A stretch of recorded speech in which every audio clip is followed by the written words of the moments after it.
자, 이번에는 역시 2021년에 실시했었던 11월 모의고사죠. 11월 모의고사에서 그 유엔 해양 협약에 따른 분쟁 해결, 이 부분을 체크해 보겠습니다. 문단이 좀 꽤 길어요. 7개 문단으로 나뉘어져 있는데 그래도 기초적인 개념, 용어 설명적인 어떤 독서 지문이라서 좀 낫습니다. 특히 1문단이 아주 짧아서 인상적이긴 해요. 자, 일단 바로 첫 문단으로 좀 들어가 보겠습니다. 요거는 바로 들이댄 다음에 주제를 좀 정리해 보죠. 자, 첫 번째 문단에서 얘기하는 걸 보니까 자, 유엔 해양 협약의 역할을 얘기하고 있죠. 결론하면 유엔 해양 협약의 역할이다라고 하는데 이미 제목에서 나와 있죠. 분쟁을 해결하는 역할을 하긴 했어요. 그래서 유엔 해양 협약은 그래서 요거를 바로 이렇게 정리해 볼까요? 그래서 요거 영어로도 한번 써볼게요. 유엔 해양 협약은 하는 거죠. 협약은 어떠한 특징이 있나? 해양의 이용을 둘러싼 국가 간의 이익이 상반될 때 이를 해결하는 규범이다. 키워드는 이거죠. 해양 이용이에요. 저기 명칭에 있듯이 해양을 이용을 할 때 국가 간의 분쟁이 발생이 될 거고 이 국가 간의 분쟁을 어떻게 한다고? 국가 간의 분쟁인데 분쟁이라고 하는 것을 구체적으로 보니까 국가 간의 이익이 상반되는 거죠. 국가 간의 이익이 상반, 서로 반대된다. 이거 충돌한다는 내용이죠. 이익이 상반될 때 이를 해결하기 위한 것이다. 이거를 해결하기 위한 규범이다 라고 정리했네요. 첫 번째 문단 마무리됐어요. 첫 번째 문단 마무리. 그리고 마지막 문단을 보니까 잠정 조치가 시행된 과정의 예시를 들고 있기 때문에 마지막 문단이 예시라면 그냥 순서대로 앞에서부터 차례대로 정리하는 게 차라리 낫습니다. 마지막 문단이 마무리하거나 결론을 지어주거나 어떤 주제의식을 탁 드러내는 게 아니라면 예시로 마무리되고 있거든. 그때는 그냥 순서대로 앞으로 차례대로 오는 것이 낫습니다. 자, 다음 두 번째 문단. 국가 간의 이익이 상반이 됐을 때 그것을 해결하는 규약이라고 했다면 그것을 어떻게 해결하는지를 이제 두 번째 문단부터 본격적으로 얘기를 하고 있겠죠.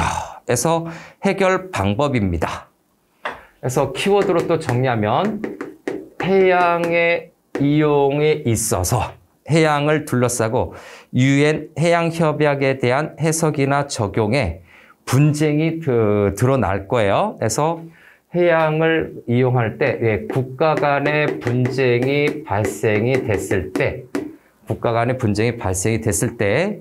해결 방법이 있죠. 이때 해결 방법이 무엇이냐라고 하는 것을 구체적으로 언급한 문단이 바로 두 번째 문단입니다. 한마디로 분쟁의 구체적인 해결 방법이 소주제이죠. 그래서 이것도 정리 들어가 보겠습니다. 정리해서 다시 쭉 정리해서 자, 첫 번째 내용을 보니까 자, 여기에서 유엔 해양 협약이 있죠. 그래서 유엔 해양 협약에 대해서 국가 간의 요거 해석이라든가 적용에 좀 차이가 발생이 되네요. 그래서 협약에 대해서 이것을 해석하고 적용하는데 뭐가 발생이 된다? 분쟁이 발생한답니다. 분쟁 발생. 그럼 이때 분쟁 당국은 의무적으로 평화적 수단을 통해서 분쟁을 해결하기 위해 노력을 해야 된다는 얘기죠. 그래서 여기서 화살표 한 번 더 하면 자, 요거 1번으로 이렇게 한번 해볼까요? 당사국은 여기 분쟁의 당사국은 평화적으로 해결을 하도록 노력하는 거죠. 평화적 해결을 위해서 평화적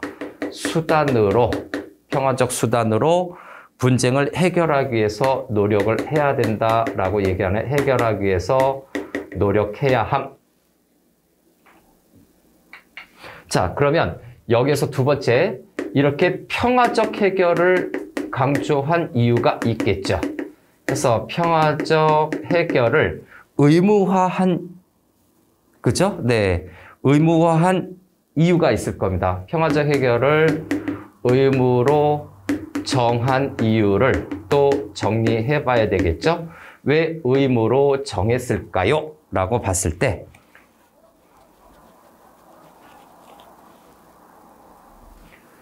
자, 요거는 분쟁 해결의 원리로 좀 보겠습니다. 그래서 여기는 분쟁을 해결하는 원리가 분쟁 해결의 원리죠. 네, 원리가 바로 당사국 간의 그 이해관계국이죠. 네, 각국의 동의를 바탕으로 적용되기 때문에 그렇다는 얘기죠.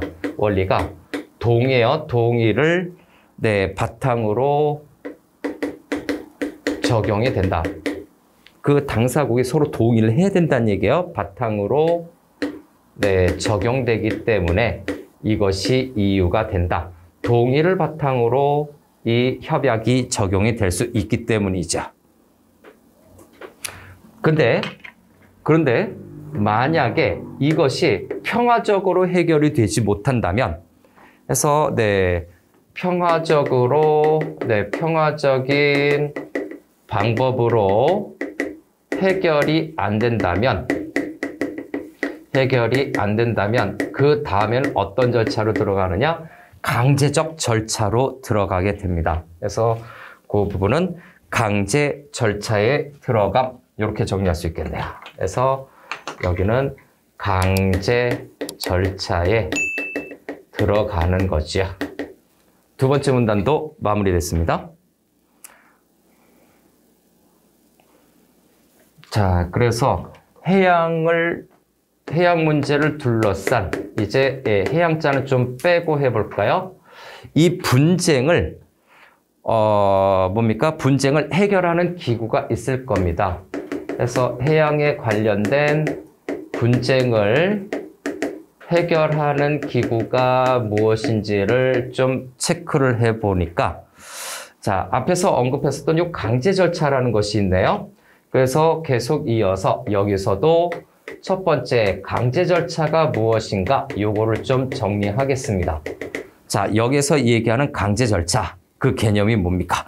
분쟁 당국이 국제적인 분쟁 해결 기구를 통해 분쟁을 해결하는 절차입니다. 아까 당사자, 당사국이죠.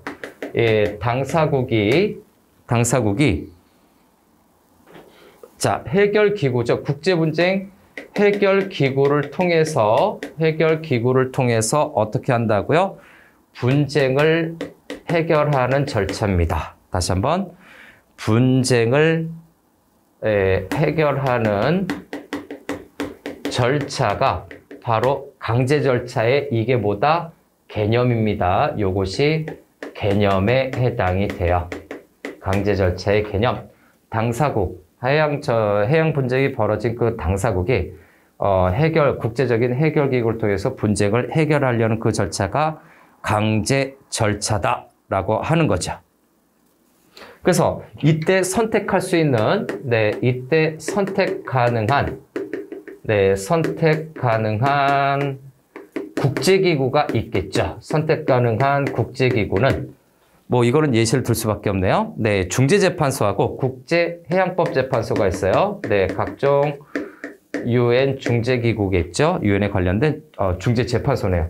중재재판소가 있고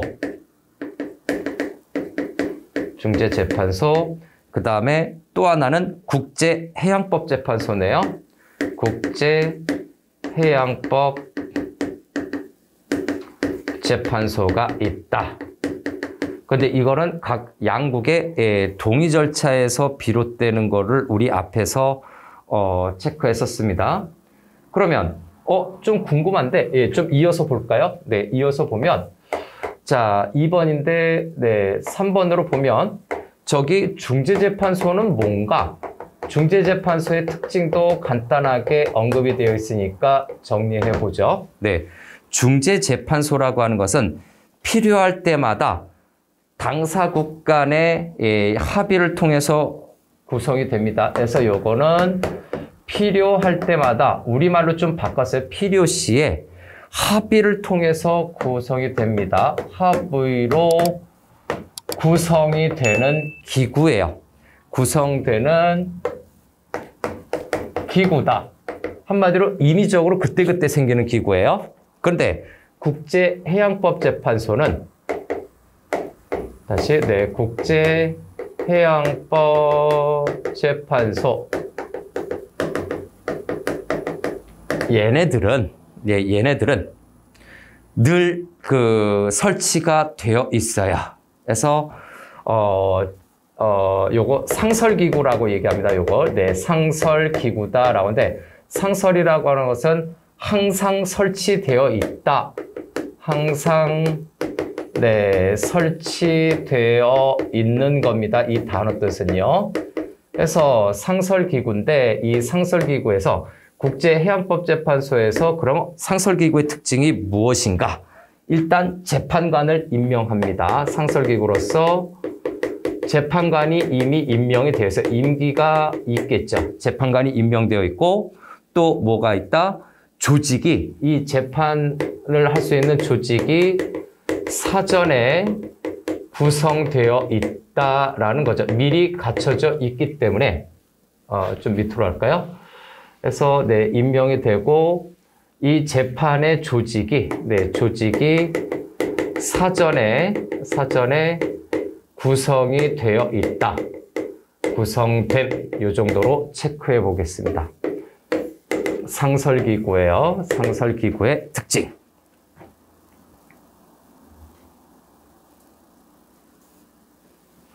자, 그래서 이 강제 절차인데 요거 좀 순서가 있어요. 요것도 한번 더 정리해야 되겠네요. 일단 분쟁 당사국이 당사국이죠. 당사국이 해결기구를 선택하지 않는 경우가 있죠. 해결기구 선택을 안 하는 경우나 선택을 안 하거나 또는 또는이죠. 둘 중에 하나가 되겠죠. 또는 양국이 당사자인 양국이 다른 기구를 선택을 했다. 한 명은 중재재판소, 한 명은 국제해양법재판소. 다른 선택을 했다면 최종적으로 어디로 되느냐? 사건이 중재재판소로 사건이 회부됩니다. 중재재판소로 사건이 넘어가요. 그것을 회부된다라고 합니다. 사건이 회부된다. 사건이 중재재판소로 할당이 돼버리는 거예요. 오케이. 좀 길었네요. 생각보다. 이제 네 번째 문단으로 넘어갑시다. 네 번째 문단. 이건 과정과 절차를 좀 알아두면 되는 독서 지문이네요. 네 번째 문단. 자, 여기에서는 본안 소송이에요. 가장 핵심적인 그리고 가장 중요한 그 본안 소송이죠. 그래서 본안 소송 관할권이라는 것을 언급하고 있네요. 그래서 본안 소송 그 관할권을 확인하는 절차를 설명하고 있습니다. 확인 절차에 대해서 설명하고 있어요. 이거 개념 정보 제공하는 글의 성격이 강하네요. 자, 첫 번째는 관할권이라고 하는 개념을 설명하고 있네요. 관할권 한마디로 어디가 임무를 관장하고 있느냐라고 하는 건데 한마디로 어떤 그 회부된 사건을 다룰 수 있는 권한이죠. 다룰 수 있는 권한을 관할권이라고 이야기하고 있습니다. 관할권. 다음 두 번째 설명하고 있는 개념은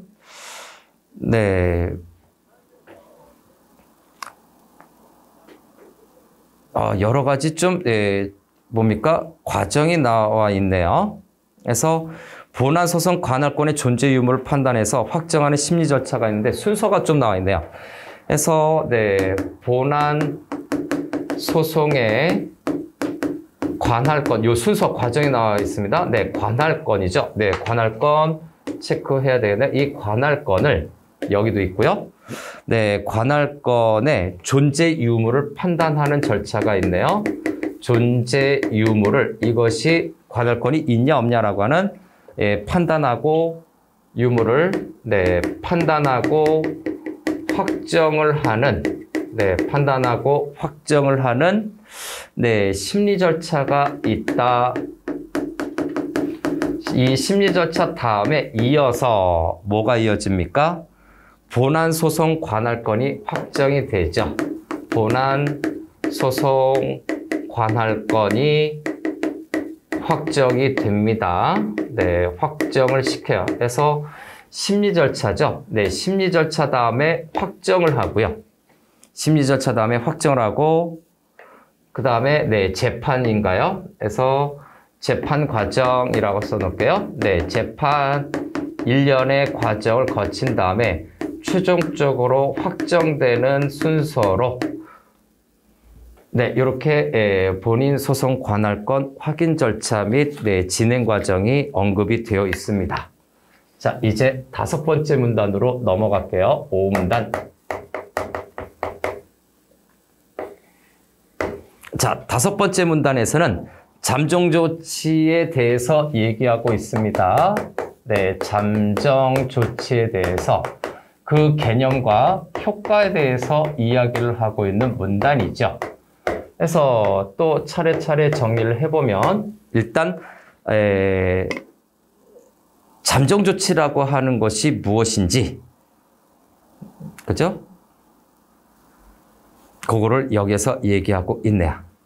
자, 요거 재판에 있어 최종 판결이 있을 거예요. 최종 판결 전에 문장에서 이렇게 이제 최종 판결 전에 분쟁 당사국이 있죠. 분쟁이 있었던 당사국의 요청이 있으면 잠정 조치를 명령할 수 있습니다. 전에 당사국의 요청이 있으면 둘 중에 하나가 요청을 하는 건가요? 그죠? 네, 분쟁 당국의 요청이 있으면 네, 재판소가 잠정 조치 명령이 가능하대요. 그래서 잠정 조치 명령이 가능하다라고 처음에 언급하고 있습니다. 그러면 여기에서 얘기하는 순서대로 가죠. 네, 잠정 조치의 개념이 무엇인가? 잠정 조치의 개념이 무엇인지를 한번 체크해 보겠습니다. 개념, 의미. 임시조치입니다. 최종적으로 보면 이건 임시조치에 해당이 되는데 임시조치예요. 최종적인 것은 임시조치다. 한마디로 잠정이라고 하는 것은 임시라는 뜻이에요. 근데 어떠한 임시냐? 긴박한 상황이겠죠.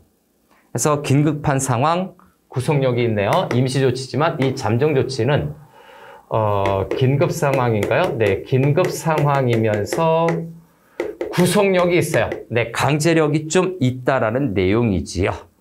그래서 구속력 있습니다. 네, 구속력 동그라미 있어요. 그 다음 하나 더 체크해야 되죠. 잠정조치의 목적을 체크해 보겠습니다.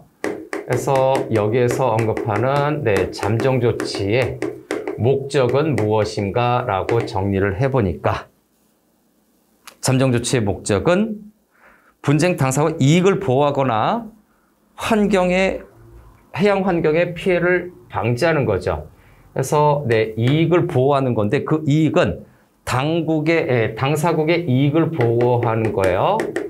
당사국의 이익을 보호하는 것 플러스 또 하나 뭐가 있다? 해양 환경의 피해를 방지하는 거죠. 해양 환경의 피해를 방지하는 겁니다. 피해 방지. 다음 6문단으로 넘어가겠습니다. 6번째 문단으로 넘어가죠.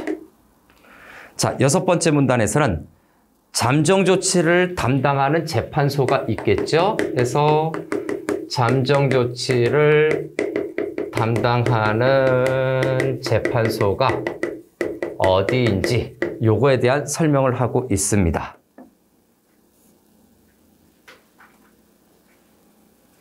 자, 첫 번째 여기서 잠정 조치라고 하는 거는요. 앞에서 하는 거죠. 잠정 조치, 임시 조치는 재판이 이제 사건이 회부되면 소송 절차가 개시되면 언제든 요청할 수 있어요. 그래서 소송이 개시되면 언제든 요청이 가능합니다. 언제든 요청이 가능하다라는 점. 다음 두 번째. 하나만 더. 자, 요거 담당 재판소가 있을 거예요. 잠정 조치의 담당 재판소죠.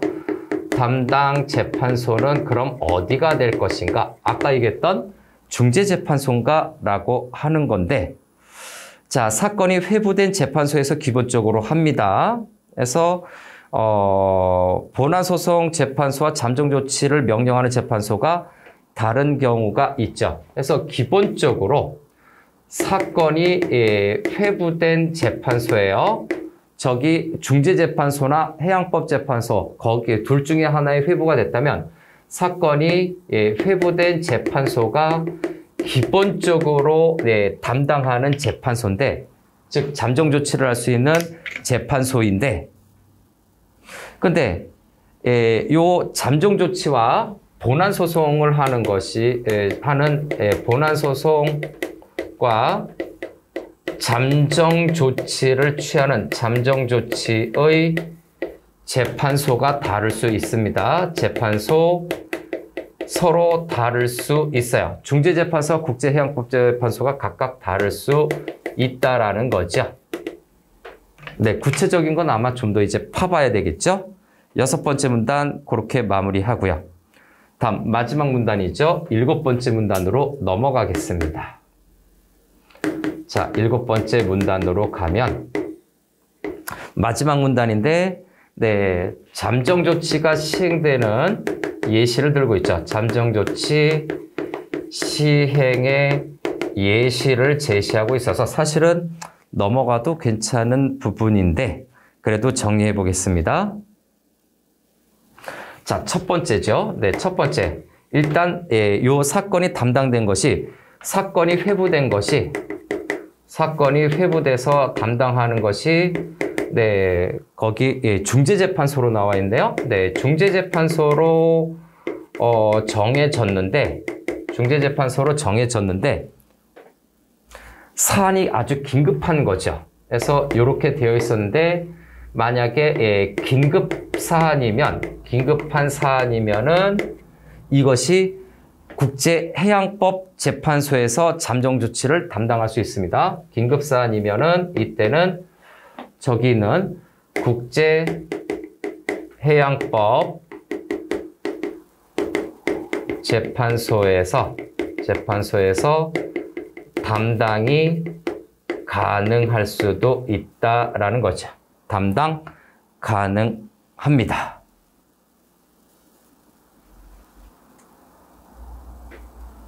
자, 다음 두 번째. 앞에서 얘기했었던 잠정 조치, 임시 조치죠. 네, 잠정 조치는 특징을 좀 정리할까요? 잠정 조치는 본안 소송을 담당하는 재판소가 관할권을 갖게 될 가능성이 커요. 그래서 본안 소송을 담당하는 재판소가 그 결정권, 그 관할권을 가질 경우죠. 관할권을 갖게 될 가능성이 큰 경우에만 인정이 됩니다. 재판소가 관할권을 갖는 경우죠. 네, 갖는 경우에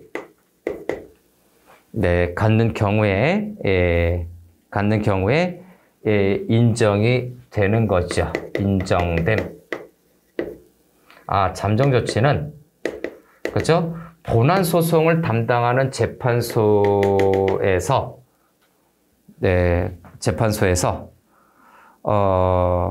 그죠? 본안 소송을 담당하는 재판소가 관할권을 갖게 될 가능성이 큰 경우에만 인정이 됩니다. 관할권 갖는 경우에 인정이 된다. 이 부분이죠. 관할권을 갖는 경우. 그 다음 하나가 더 있나요? 그래서 여기 이제 3번으로 있는데 이렇게 좀 잘라서 여기에서 이제 3번으로 좀 이어서 보겠습니다.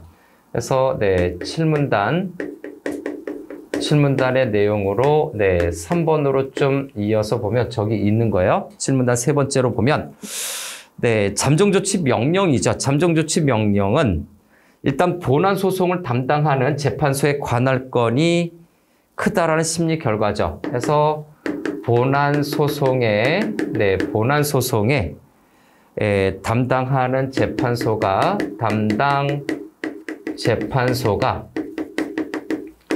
관할권을 갖는다라는 심리 결과가 나오는 거죠. 관할권을 갖게 될 경우가 크다라는 가능성이 크다라는 그 심리 결과에다가 여기는 어디가 관할권을 가질 가능성이 높습니다라고 하는 그 심리 결과와 그 다음에 어떤 그 분쟁의 긴급함이라고 되어 있네요. 분쟁의 긴급함을 따져보고 나서 그리고 나서 어떻게 된다?